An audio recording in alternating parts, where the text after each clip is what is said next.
Okay, what are we doing here? Okay, we got the black screen, we grab the logo here, make it zoom out, and then do the shping. Okay, got that. We know what we're talking about this week? Yeah, okay. Then we gotta find a good tune, cue up the transition, and...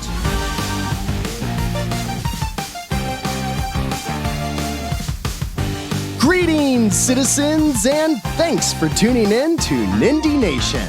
I'm Jeff, and I'm still alive, and today, on episode 123, we're taking a look at every indie game hitting the Nintendo Switch through August 21st. After that, we'll check out some of the best eShop deals this week and help you find just the thing to keep your Joy-Cons synced. If these videos are helpful or even somewhat entertaining, toss us a like and help us grow. Also subscribe if you haven't yet, check us out on Twitter, and come hang out with us on Discord. We'd love to have you. After a rocky past couple of weeks, what with a vacation and then getting COVID, we've got a lot to catch up on. Like, a lot. So to kick off episode 123 of Nindy Nation, let's start by taking a look at what I'd call the 11 most notable Nindies that released since episode 122.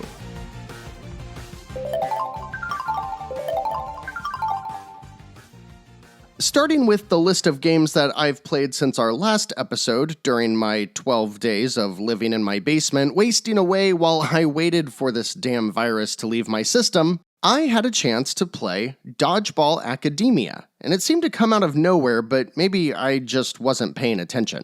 It's the latest title published by Humble Games and is Pocket Trap's first game since releasing 2018's Ninja Clash of Carrots. Dodgeball Academia is a colorful, cartoony RPG about kids at dodgeball school. With visuals reminiscent of the Scott Pilgrim comics, the game uses an episodic approach, with 8 chapters to complete that are each about an hour long. You've got all the traditional tropes in an RPG here, side quests, experience, etc., but the dodgeball matches, which is the primary form of quote-unquote combat, are very interesting because the game ditches the cannon fodder type enemies for longer, more complex battles. Dodgeball Academia is surprising and delighting me around every corner, and if you have Game Pass, there's no reason not to try it. Otherwise, it's now available for $25 on the eShop and is probably worth it at that price, but for now I'd recommend tossing it on your wishlist, and as soon as we see Dodgeball Academia get a decent discount, I'll make sure you don't miss it. The game that I'd say has been my biggest sleeper hit since our last episode is, at its core, a puzzle platformer, but the way Smash Room balances platforming, combat, and puzzle solving is really effective. Released for $10 by Forever Entertainment, Smash Room follows a character who's turned into a mushroom by an evil curse. You can explode at will, which becomes your primary source of combat and platforming, much like Splosion Man, if anyone remembers that. But you level up as you progress, unlocking all kinds of abilities that you'd typically see in these kind of games. Smash Room doesn't do any one thing better than the other, or really stand out all that much, but its balance and pacing just keeps bringing me back. Plus, it includes optional challenges, so you can mosey your way through the core game or take the side path over to the additional challenges. It might not be for everyone, so if $10 is too much, just wait, because Forever Entertainment always runs deep sales. On the opposite end of that spectrum, a game that I was really looking forward to but was ultimately let down by is Zengen by 2P Games and published by P-Cube for $19.99. Zengen is a top-down hack-and-slash roguelike with heavy anime influence, so at first glance, it might look like a cartoony take on Hades, but with combat that is much more about hacking and slashing while managing abilities on cooldown. There's multiple characters which all play differently, and in general, the loop of combat as you work through the levels is really fun. However, the presentation is not nearly as polished as it looks in the trailers, and the music, well, the 30-second song I've heard throughout my 2 hours in the game, gets very grating, and the technical performance leaves much to be desired. If that's where the issues stopped, I might still be playing it, but the team chose to make the game's difficulty very punishing, which keeps all kinds of permanent upgrades or abilities all blocked off behind defeating bosses. And unfortunately, I've yet to defeat the first boss. If Zinjin were to get some patches to help with all of those issues, though, I would consider giving it a second look, because there is something really fun underneath all of that jank. Doomsday Vault is a game I've been tinkering with during my isolation at home, and I've been pleasantly surprised by this little puzzle-driven adventure by Flightless that released for $20. It's a huge, sprawling world full of dungeons and temples where you play as a little robot out to rescue the planet's remaining plant life. I think there's a very simple description for the audience that this game is going for, and that's anyone who's enjoyed Captain Toad Treasure Tracker, because it's nearly identical, just with much deeper mechanics in Doomsday. The game is also a sight to behold, and it looks great on the Switch's screen. Considering it's won me over, and this isn't typically my kind of game, I think it's worth putting on your radar. Star Hunter DX does a lot of things right and is proving itself to be my current space shooter that I keep coming back to. Unfortunately for many, it might be too expensive. Published by Chorus Worldwide Games and developed by 1cc Games, Star Hunter DX plays similar to Risk System, which we played last month on Nindies at Night. You make risky maneuvers, grazing bullets, and getting up close and personal with enemies in order to build your special weapon gauges. And that system is also at play here in Star Hunter DX. It's really hard, but I've found a great loop in adjusting the difficulty, seeing how far I can get, unlocking new characters, and then trying it again. And to my surprise, I'm actually seeing a noticeable difference in how far I can get with each run. And that is what makes these games fun. Problem is, it's $15, and while that's not too bad if you're a hardcore shmup fan, I think the hardcore would run out of things to do in this game, even with the couple extra modes.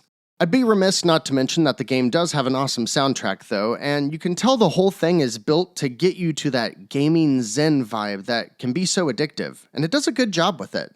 If you're only casually interested in shoot-em-ups, throw this one on your wish list, because when it's $7 or $10, I'll be recommending it again. Now, let's jump over to the Notable Nindies from last week that I have not yet played. After over a year of delays, we finally get the latest dungeon-crawling action RPG from Chromatic Games.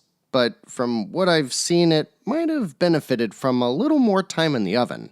Dungeon Defenders Awakened is the third entry in the fun, lighthearted series that mixes hacking and slashing with a bit of tower defense, and I highly recommend checking out the first two entries. In Awakened, Chromatic basically restructured the game to focus more on co-op multiplayer as well as being more active when it comes to combat.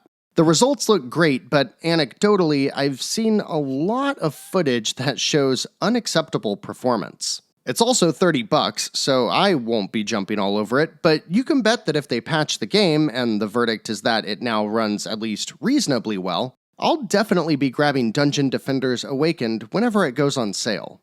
And after nearly a dozen entries, the masterminds at Jupiter are back with yet another Picross entry, and this is one that is aiming straight for my heart. Picross S Genesis and Master System Edition is exactly what it sounds like. The tried-and-true quality of Jupiter's take on Picross, but with pixel art from the classic Sega franchises. There's a demo available right now if you want to check it out on your own, and at $9.99 should be on the radar of anyone who likes calming puzzle games. But really, it should probably be on the radar of everyone. 'Cause, Picross is awesome, y'all. While I've been out for a while, I'm trying to get a list together of games that I really want to catch up on, maybe for Nindies at Night or whatever, and there's two games in particular that have really grabbed my attention. The first of which is Dreamscaper, which released on sale for $18.74 by Freedom Games and Afterburner Studios. I mean, are you seeing what I'm seeing? This game looks awesome, right? I'm making an assumption on randomly generated content based on the description that Dreamscaper is, quote, endlessly replayable, but otherwise we're looking at an action-heavy isometric game where you dive into your dreams at night, battle your way through otherworldly areas and super cool enemies, and then die, which causes you to wake up. What's even cooler though is that once you wake up, you're back inside the main character Cassidy's world where you explore your town, talk to people, build relationships, and uncover the mystery of her world as you apply permanent upgrades for your next run. So it's almost like Hades, but with a bit of Persona too. I think it looks awesome. So far, it's receiving positive reviews with the key criticism that there's a bit too much grinding which leads to monotony, but I'd like to play that for myself to learn more. Thankfully, I was able to get a copy, and I expect that we'll be checking it out this Thursday on Nindies at Night. Oh, wait, got up, walked away, totally forgot. Oh man, sorry about that. Of course, how could I forget? It's been too long. Dreamscaper is an isometric action game with procedurally generated levels, roguelike mechanics, and RPG elements. I think I popped my back doing that. OS Omega is clearly designed by an absolute nerd because this absolute nerd loves the premise. Playing as Binary Boy, you defeat a virus that wants to destroy the computer in which you protect. You protect the digital world through classic isometric twin-stick shooting that is laced with RPG-style questing. There's over 70 weapons and a dozen abilities to gather, and everything here looks really, really fun. Color me intrigued by OS Omega by Artus Mandas Productions, which released by Rock Game for $11.19. The game that I was asked about the most during our last episode, the Nindy Nation Mini, was without a doubt AO the Clown, which released by Cloud M1 for $17.99. At first glance, we've got a pretty robust 2D platformer that follows a clown on a quest to save his dog. You'll run, jump, bop on enemies, pretty much what you'd expect from a mascot platformer. The game seems to be plucked right out of that early 2000s setting and given a fresh coat of paint, and it features a ridiculous theme song. And I will probably not be playing it. Haven Park is pitched as a tiny exploration game. And if you've been following the indies for a while, with one glance, you'll surely see the resemblance to the recent A Short Hike. In Haven Park, Bubble Studio puts you in the, wings of a bird or a duck named Flint? And you explore this adorable little wilderness mostly at your own pace, completing tasks for the other animals. A Short Hike was very much a leisurely exploration game that lasted about a couple of hours and featured a tiny bit of narrative. Haven Park can say the same, but this title also features some minuscule RPG systems as well as crafting and building. So to me, Haven Park is a lot like A Short Hike, but with a little more video game in it. It was published by Moon Eye Studios and is available now for $8.99. It's quite a bit to cover, huh? These are the titles that I either spent a good deal of time with or noticed were getting the most buzz since our last episode. And I know many of you citizens have been playing some of these games as well. Let me know down in the comments which of these notable Nindies you've spent some time with, if any of them are going on your wish list, and if you saw anything else worthwhile these past couple of weeks. But we're not done yet, citizens. In fact, we've got a lot more to cover because on Wednesday the 11th, we got an Indie World presentation with some exciting shadow drops. So we're gonna do one more recap segment before we get to the newest releases because there's a few more games that you don't want to miss. Do the transition thing. Axiom Verge 2 was the biggest surprise of the show, I think. If for any other reason, then the game really seemed like it could have used a bigger marketing push before going live. But anyway, if you're unaware, Axiom Verge is a Metroid-like exploration action platformer that originally released in 2015, developed by Tom Happ, who did everything from the story to the art and development to the music, and it's one of the very best, not only in its genre, but overall as a standout indie game. The sequel, which released for $20 with a slight discount, bringing it to $18 during launch week, is actually a prequel, so we checked it out during Nindies at Night if you want to see the first hour or so. Since then, I've put a couple more hours into it, and I'm finding that Axiom Verge 2 is much more focused on exploration and environmental puzzle solving than the combat-heavy original, which touted a ridiculous amount of unique weapons. It's different, but that's okay because it's still great and brings the pacing that made the original so hard to put down. The story is very dense and filled with all kinds of sci-fi jargon, but I hear it pans out nicely, so apparently it's worthwhile. Reviews are putting Axiom Verge 2 a bit lower than the original, but I'm going to keep playing it and let you know what I think when it's finished. If you're playing Axiom Verge or the sequel prequel, let me know. And a $20 Indie World Shadow Drop that I'm not playing, but would love to learn more about, is Garden Story by Picogram and Rose City Games. Initially, I thought this was just a garden and farming simulator, and I quickly lost interest, but it seems that the game actually has a pretty significant combat portion, making it maybe something more like Terraria than Stardew Valley. You've got that traditional loop of spelunking dungeons, then using the loot to rebuild your city, and it all looks adorable as it's centered around, well, talking vegetables. The reviews haven't posted yet at time of this recording, but early impressions are pretty positive, so you very well may want to consider Garden Story for your next farming, building, dungeon crawler fix. Who knows if we'll really ever get around to a Let's Play here, but I am so torn on my thoughts around Boyfriend Dungeon that I think the only reasonable approach now is to play it on stream, maybe while being slightly inebriated. If you're unaware, Kit Fox Games has a knack for unusual games that blend genres in ways we don't usually see. With games like Moon Hunters, Dwarf Fortress, and Paparazzi, they've proven they can make a solid title, and Boyfriend Dungeon doesn't seem to be any different. The game's presented with you as the protagonist on a summer break where your job is to clear out evil creatures from the local dungeon. You do so, you find new weapons, and then learn that those weapons can turn into attractive anime people. So, naturally, then you date them. Really. Outside of the dating aspect, it is a trifecta, and it looks like a great one. So you've got procedurally generated levels, a bit of roguelike mechanics, and of course, RPG elements! And they all mix together with sexually charged conversations and dating simulations, and I just can't even. But it's $20 and it's available on Game Pass, so I think I'm going to give it a shot. But if you have no interest in the hacking and the slashing, and you just want to get down with some anime hotties, another Shadow Drop launched for $20, this one being Woodsy Studio and East Asia Soft's Crimson Spires. It takes place in the town cut off from society where all kinds of mysterious things have happened, and you must solve this visual novel mystery while also, getting down and dirty with some anime emo kids. Basically, it's kinda like Phoenix Wright, but hornier. If I missed anything else, and I know I did because I looked at the list, but hey, we're trying to run a show here, just let me know down in the comments. And I really want to know what you're all thinking about Axiom Verge, because the reviews are all over the place.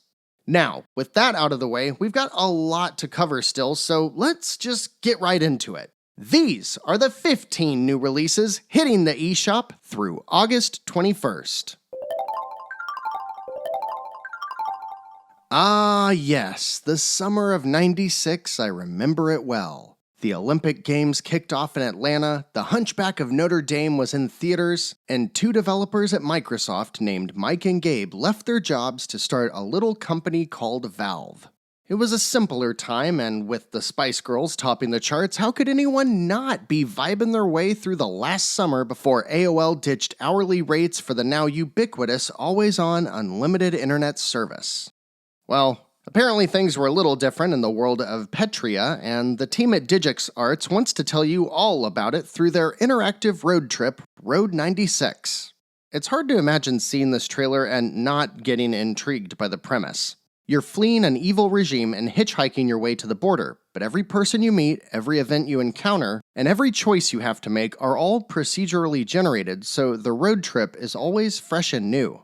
My biggest concern with Road 96 is that it simply can't deliver on what it promises in the trailer.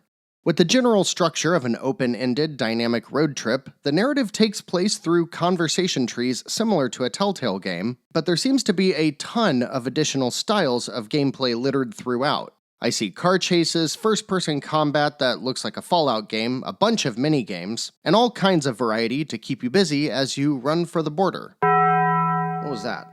If you can't tell, I really want to check this game out. I'm sure we'll see reviews of it soon, but if Road 96 even remotely delivers on the pitch that it's set up, this might be a trip worth taking when it launches for the incredibly clever price of $19.96. If you've got kids in your house, or maybe some casual gamers like a roommate or significant other, Handy Games thinks they've got just the thing for you when they release Pile Up, box by box, on Tuesday the 17th for $14.99. It's a family-friendly co-op 3D platformer where everyone plays as a, cardboard box, and I don't think it's a Metal Gear Solid nod. Rather, it's a very Nintendo-like approach that uses the arts and crafts visual style as seen in the latest Yoshi games, or even Sackboy's Big Adventure over on PlayStation. Most of the time you'll be solving physics or platforming puzzles that, of course, require cooperation, but there's mini-games too if you want some quick party mode action. It's cute, it looks fun, and it features a dynamic difficulty that should make the game fun for all levels of player. And then last up on Tuesday is an exciting new title that's had a demo available for a couple weeks now. Greek Memories of Azur is a hand-drawn 2D adventure where you play as the youngest of 3 siblings, but will swap between the 3 at will to progress through the story or work your way through puzzles. The visuals and the, everything is clearly inspired by the Ori games, but it looks more like the team at Mexico-based Navigante Entertainment are focusing much more on an homage with their own twist versus just a clone game. With a demo already available, positive early impressions everywhere I look, and a slightly different take on some of the best exploration platformers out there, you'd be crazy to not at least give the demo a shot, and if you like it, the full game launches for $19.99. This week is pretty evenly spread out so far. We've got a couple games on Monday, a couple on Tuesday, and now we've got a trio of titles hitting the eShop on the 3rd day of the week. You know when you see a game and you're like, I know exactly what you're doing here. You're just kinda going for all of those buzzwords that I like. I mean, you look a little janky, but look at all those progression bars. Crap, I bought it. anyone else experience that? That's how I felt when I saw Rogue Explorer, East Asia Soft's latest weekly release, which carries an $8 price tag. It's as if the team at Zoo Corporation said, Hey, you know what's cool? What? Rogue Legacy. Yeah, hey, we should make a game like Rogue Legacy, but, a little cheaper. And they got to work. Start with side-scrolling pixel art action, throw in a bevy of loot and upgrade systems, and center the whole game around the concept of a massive tower comprised of 10 different Metroid-inspired dungeons. And, I guess you could say I'm a sucker for anything that includes procedurally generated dungeons, roguelike mechanics, and RPG elements! Let's plan on checking out Rogue Explorer together this Thursday on Nindies at night. Oh, and if you've still got the eShop open, right after you grab the Greek demo, go check out Out of Line and add that free trial to your download queue as well. Developed by the Portugal-based team Nerd Monkeys, nice, Out of Line is a beautiful adventure platformer with an outstanding art style that's kinda similar to the type of realism you'd see in a children's book. Like Where the Wild Things Are. Gameplay-wise, it's one of those that looks like a platformer, but plays more like a point-and-click adventure, so you get that really smooth cinematic flair, like in an Oddworld game. I'm looking forward to the demo. If it's as good as it looks, I'll probably pick it up while it has a launch discount of $11.69. Giggity. Soul Game Studio is a developer duo based out of France, and after developing a fairly successful mobile game a few years back, they've upgraded and ported it to the PC as of early 2019. And this week, that port arrives on the Switch with Swords and Souls Never Seen wrapping up Wednesday for $14.99. I sit here looking at this cartoony RPG that seems to be more focused on the actual act of leveling up, more so than the reason why you're leveling up, and I think, Yeah, okay, this looks like traditional JRPG stuff, but streamlined and really all about making those progress bars fill up. and then I grab my phone and I download the free-to-play version. Don't get me wrong, I do think the game looks pretty shallow and like it's maybe built specifically to appease certain addictive behaviors, but it still looks like fun. I just don't want to play it on my Switch. If the core game is fun on mobile and I really think I can see $15 of new content here, maybe we'll check out the console port upgrades then. In my list of browser tabs, I have 5 groups, Tuesday the 17th, Wednesday the 18th, and so on. But before we get to Thursday the 19th, let's take a look at the tab group labeled Turd Alert.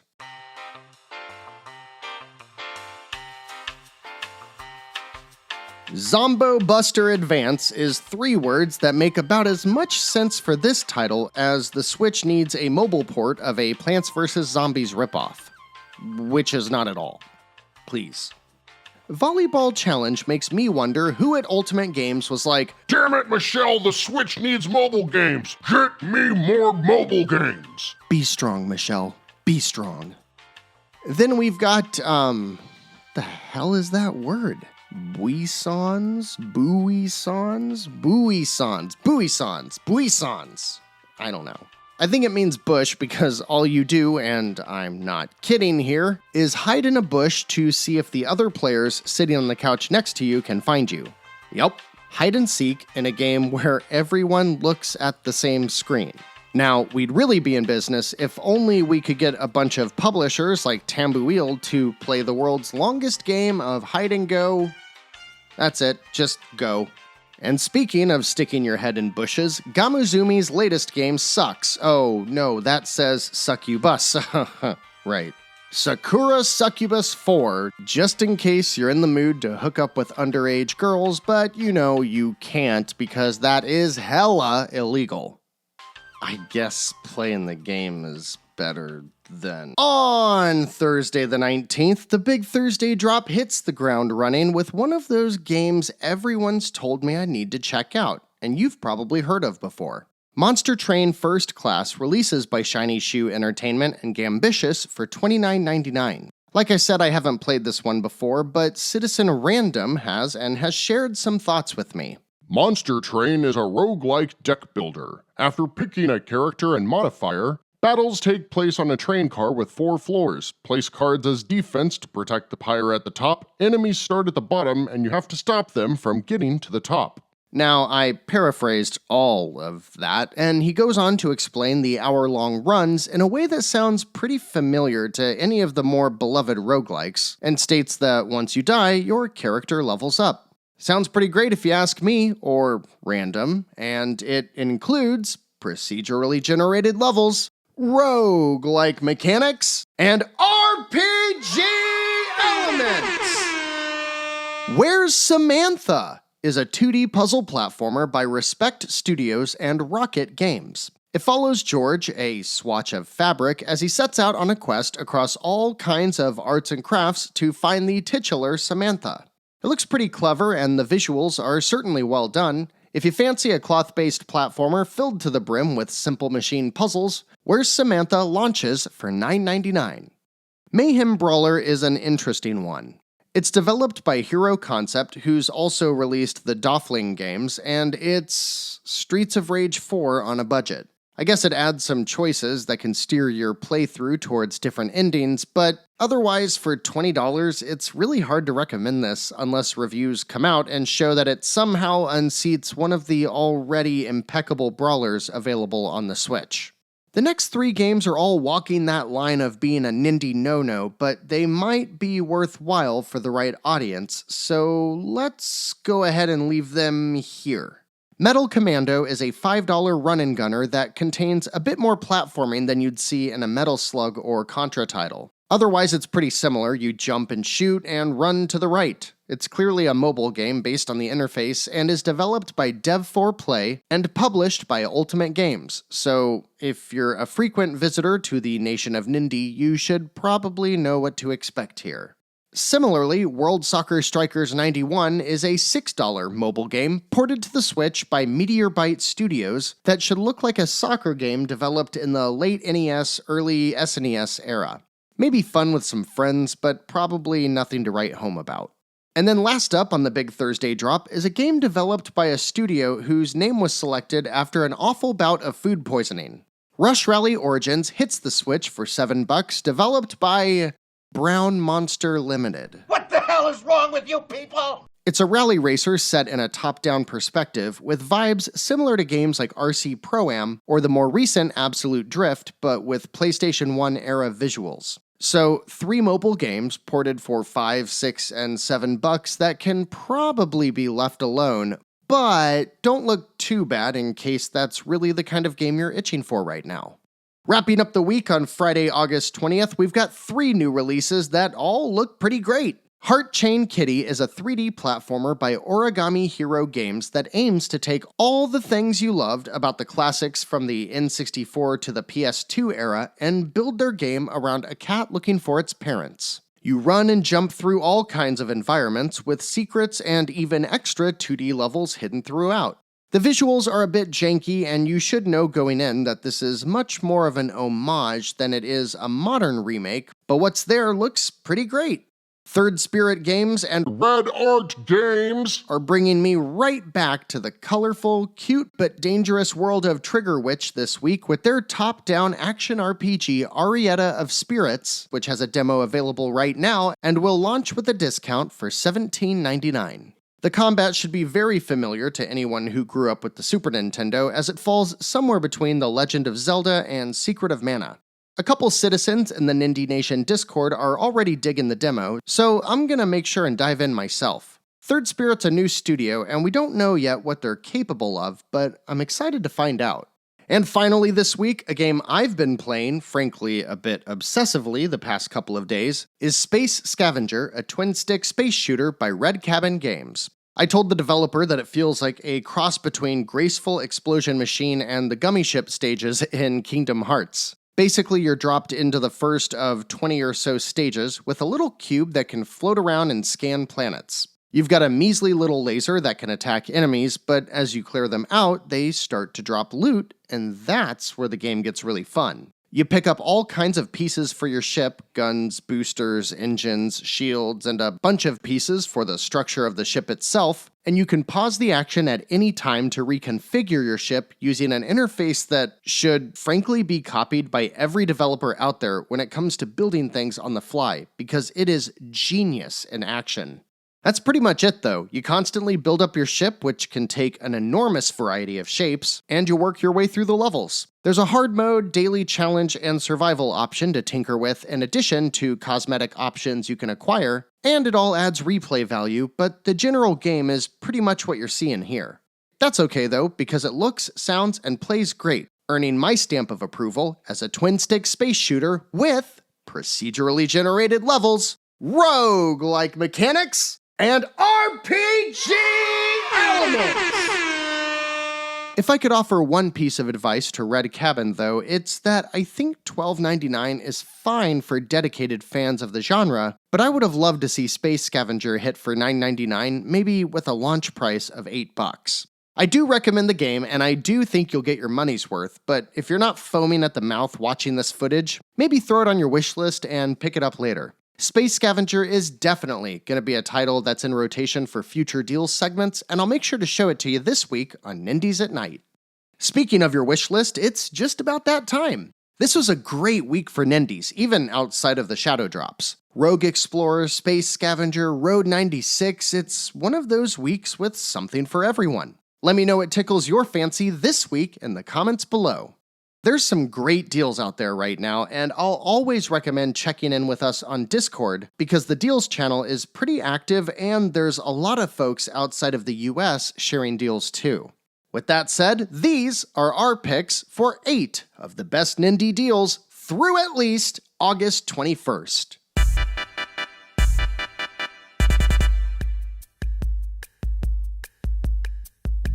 We start with something that you don't usually find in our weekly deals list, a visual novel.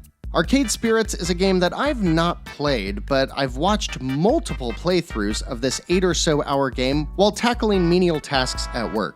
It takes place in an alternate present day where the video game industry didn't crash in 1983, and arcades are as lively as ever.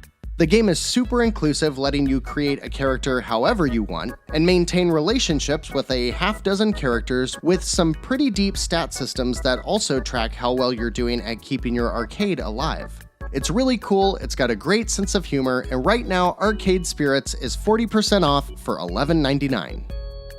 The game that I'll encourage most of you to pick up this week is a Nindy trifecta that kinda flew under the radar last year, making much bigger waves with the Vita crowd, as Scourgebringer became one of the last new games to release on the platform. If you like Dead Cells, Fury Unleashed, or Rogue Legacy, there's a lot of similarities here, but you play as a crazy fast, gravity-defying ninja. I love how you can just enter a room and take out like 30 enemies across 2 waves, and if you're fast enough, never touch the ground. It is very, very satisfying, and it's got some of the best difficulty and accessibility options available, none of which penalize you. There is a demo available for Scourgebringer, so check that out at the very least, but rest assured that at 29% off, also for $11.99, it's one of the best games for the Switch that include procedurally generated levels, rogue-like mechanics, and RPG elements! Every so often on Nindies at Night, we dive back into the backlog, and I'll never forget just how many people fell in love with Mechstermination Force when we checked it out on stream sometime last year. If you're familiar with Shadow of the Colossus, it's that with guns in 2D. If that means nothing to you, it's a 2D action game where you take down bosses that require you to identify weak points, navigate to them, and work through massive, towering bosses that need to be torn apart piece by piece. It is awesome. It's also 80% off, and at only $2.39, I hope you'll check it out. I'm of the mind that, for the right price, pretty much anyone has room for a simple, smart platformer. And at 80% off for $1.99 each, that's exactly what you'll get from both Dadish and Dadish 2. Every time these games are featured on the show, I hear about new fans that they've won over. Each one is maybe 2 hours long, and the sequel is naturally much more polished, but for $2, I think they're both worth your time. Besides, you play as a radish looking for his babies, and I am a sucker for a good pun. But let's just say you want a reason to sit back and laugh your ass off. If so, West of Loathing will prove to be one of the funniest games you've ever played. It's a highly rated, black and white, hand-drawn take on Western movies, and it's fantastic. It plays out kinda like a JRPG meets a point-and-click adventure and is definitely worth checking out, especially while it's at its lowest price ever, 44% off for just $6.16. And for good measure, I think everyone needs a good puzzle game to play too, and Packmaster always gets overlooked, despite being built upon something that everybody says at least once. You know when you're packing or putting stuff away and you think, or someone says to you, This is just like a real-life game of Tetris. Well, that's what Packmaster is. You just get a bunch of junk and you have to try to make it fit in a suitcase. And it's great! It's also only $2 right now, a 60% discount, so go pick it up if you consider yourself the master of packing. And last but not least, with a couple weeks off, let's finish this episode with a good old trifecta. Neurovoider is probably my favorite of the roguelike formula that doesn't really have much by way of long-term or permanent progression. It's a top-down, twin-stick action game where you pilot mechs in a dingy post-cyberpunk world, and it just so happens to nail everything that it sets out to do. For just $4.19, you can add this bad boy to your Switch, complete with its procedurally generated levels, rogue-like mechanics, and RPG elements!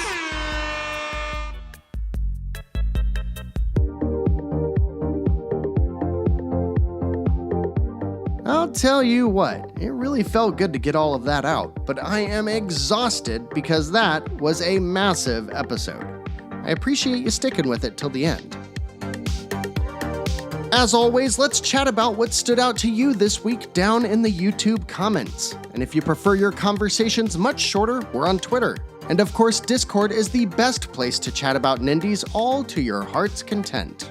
We'll have Nindies at Night later this week, so I hope you stop by on Thursday at 10 p.m. Eastern, where we'll be checking out Space Scavenger, Dreamscaper, and maybe one more if there's something you really want to see. Next week, we finally get to see if Baldo will live up to the hype, and judging by the current lineup, we're gonna have some fun with the Nindy no-nos. But that's all for next week, and we're all done for today. Thanks for stopping by, liking, subscribing, and sharing Nindy Nation with others. Until next week, I'm Jeff. This has been Nindy Nation episode 123. And remember, no matter what type of game you're looking for, Nindy Nation will be right here, unless I'm under attack by a pandemic virus, to help you find just the thing to keep your Joy-Cons synced.